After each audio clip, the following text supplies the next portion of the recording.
हरे कृष्णा, राधे राधे। आप सभी को संकट चौथ और चौथ माता व्रत की हार्दिक शुभकामनाएं। आज के हमारे इस वीडियो में हम सुनेंगे चौथ माता व्रत कथा। एक बुढ़िया माई थी, उसके गवालियो बचलियो नाम का एक बेटा था। बुढ़िया माई बेटा के लिए 12 महीना 12 चौथ करती। बेटा जंगल से लकड़ी लाता, दोनों माँ बेटा उनको बेचकर गुजारा करते थे। बुढ़िया माई रोजाना लकड़ियों में से 2 लकड़ी अलग रख लेती थी और चौथ के दिन बेटा से छुपकर बेचकर सामान लेकर आती। फिर 5 चूरमा के लड्डू बनाती, एक बेटा को खिलाती, एक चौथ माता को चढ़ाती, 2 बांट देती थी और एक खुद ही खाती थी। एक चौथ के दिन बेटा अपनी पड़ोसन के घर गया। उसने चूरमा के लड्डू बना रखे थे, तो उसने पूछा कि आज क्या है जो तुमने चूरमा के लड्डू बनाए हैं। पड़ोसन बोली कि मैंने तो आज ही बनाया, तेरी माँ तो हर चौथ के दिन बनाती है, तुमको आज दिया था क्या? बेटा बोला, दिया तो था। पड़ोसन बोली कि तुम जो लकड़ियाँ लेकर आते हो उसमें से 2 लकड़ियाँ तेरी माँ छुपा कर उसको बेचकर चौथ के दिन लड्डू बनाती है। बेटा माँ के पास गया, बोला कि मैं तो इतनी मेहनत से लकड़ियाँ लेकर आता हूँ, तुम चूरमा करके खाती हो, तुम मुझको छोड़ दो या चौथ माता को।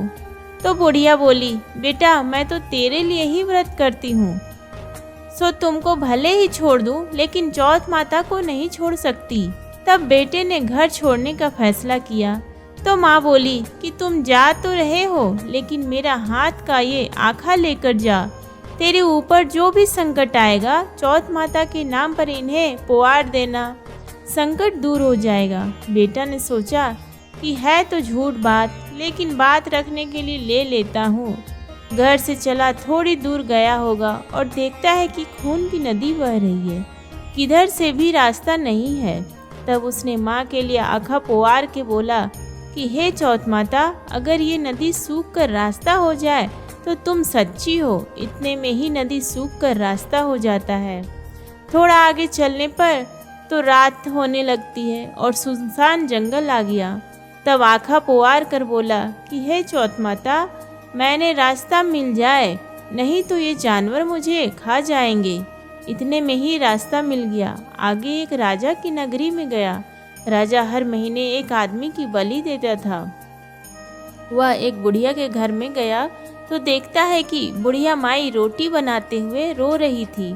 तब उसने पूछा कि माई तुम क्यों रो रही हो? बुढ़िया बोली कि मेरे एक ही बेटा है और आज वो राजा की बलि चढ़ जाएगा, मैं ये रोटी उसके लिए बना रही हूँ। वो बोला कि माई ये रोटी मुझे खिला दो, मैं तेरे बेटे के बदले चला जाऊँगा।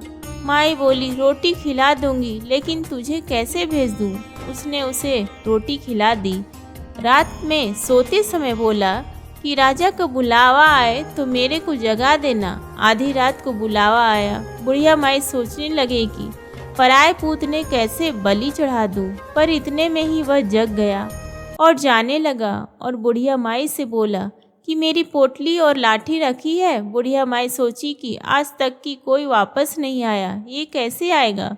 राजा का आदमी उसे साथ लेकर चला गया। वहाँ पर उसे कच्चे घड़े पकने वाले कुंड आवा में चुन दिया। जब वो चुना जा रहा था तो उसने आखा पुआर कर कहा कि हे चौथ माता, 2 संकट टाल दिए, ये भी तुम ही टाल दो।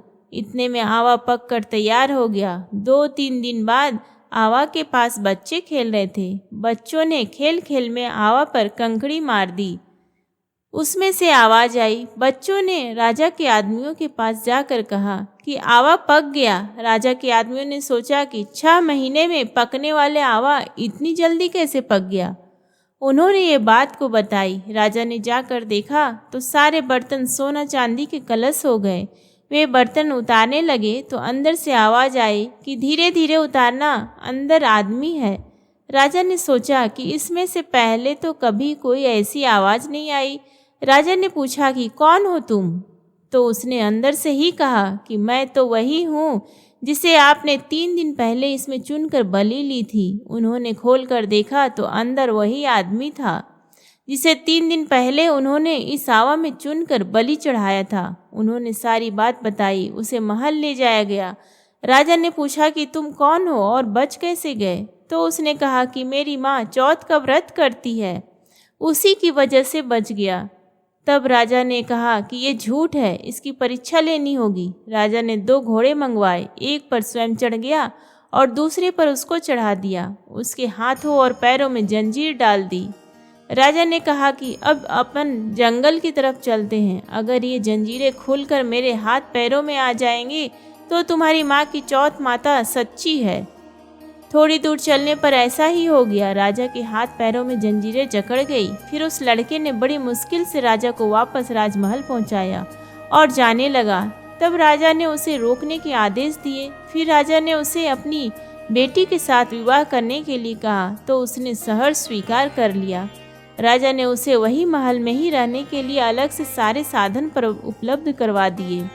वह राजकाज में सहयोग करने लगा। कुछ महीनों बाद उसे घर की याद आई। एक दिन मौसम बहुत ही खराब हो रखा था, चारों ओर बिजलियां कड़क रही थी। उसे अपनी माँ की याद आई तो उसने अपनी पत्नी से कहा कि आज तो बिजली मेरे गांव की तरफ चमक रही है। तो उसकी पत्नी यानी राजा की बेटी ने कहा कि आपके गांव भी है क्या? तो उसने बताया कि हाँ। उसने अपनी माँ के बारे में बताया।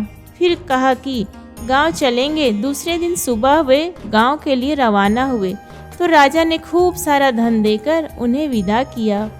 गांव के समीप पहुंचने पर लोगों को पता चल गया उसकी माँ से बुढ़ापे में लकड़ियों तो काटती नहीं थी, इसलिए गोबर के उपले बनाकर उन्हें बेचकर जीवन यापन कर रही थी। वह उपले बीन कर ला रही थी तो उसी पड़ोसन ने बताया कि बुढ़िया माई तेरे बेटे बहू आ रहे हैं। तो उसने कहा कि मेरे भाग्य में बेटी बहू कहाँ है? एक बेटा था जिसे भी तुमने लगा बुझा के निकाल दिया। तो उसने कहा कि मैं सच बता रही हूँ, विश्वास नहीं हो तो देख लो। बुढ़िया ने छत पर जाकर देखा तो सच में गांव की तरफ एक लश्कर आ रहा था। घर आकर बेटे बहू ने पाँव छुए। बेटे ने कहा कि माँ तेरी चौथ माता के प्रभाव से मैं आज जिंदा हूँ। उसी दिन उसने पूरे गांव में हरकारा करवा दिया कि कल मेरे घर पर सामूहिक भोजन है। दूसरे दिन सबको भोजन करने के बाद खूब सारे उपहार देकर कहा चौथ का व्रत करें।